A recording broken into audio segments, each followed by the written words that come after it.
মৃত্যুর আগে নিজেকে মৃত ঘোষণা করে দেখো, নিজে আদালতে নিজেকে দাঁড় করায় দেখো, তুমি কতটুকু ভালো কাজ করতেছো আর কতটুকু আল্লাহ তাআলাকে স্মরণ করতেছো আর কতটুকু আল্লাহ তাআলা নাফরমানি করতেছো, কি করণীয় আর কি করতেছো, তুমি নিজেই নিজেকে সামনে রেখে ভাবো।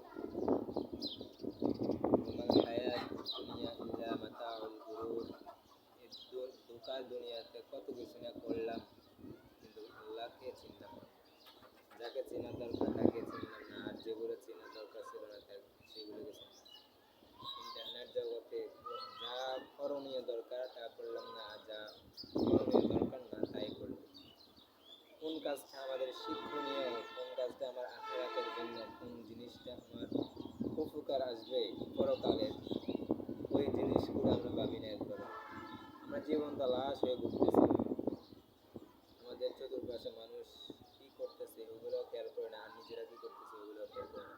খেয়াল কোনগুলো করি যেগুলা এক এক টেপ করে, একজনের প্রতি একজনকে আকৃষ্ট করে, স্ট্যান্ডার্ডভাবে চলাফেরা, চুলে হেয়ার কাটিং দেওয়া, তারপর দিয়ে পোশাক আশাক, এভরিথিং যেগুলো প্রয়োজনীয় না ওইগুলো নিয়ে আমরা অনেক ফিকির করি, আর যেগুলো আছে আমাদের কাছে ওইগুলো নিয়ে আমরা কোনো ফিকির, কোনো ধান্দা, কোনো কিছুই নেই।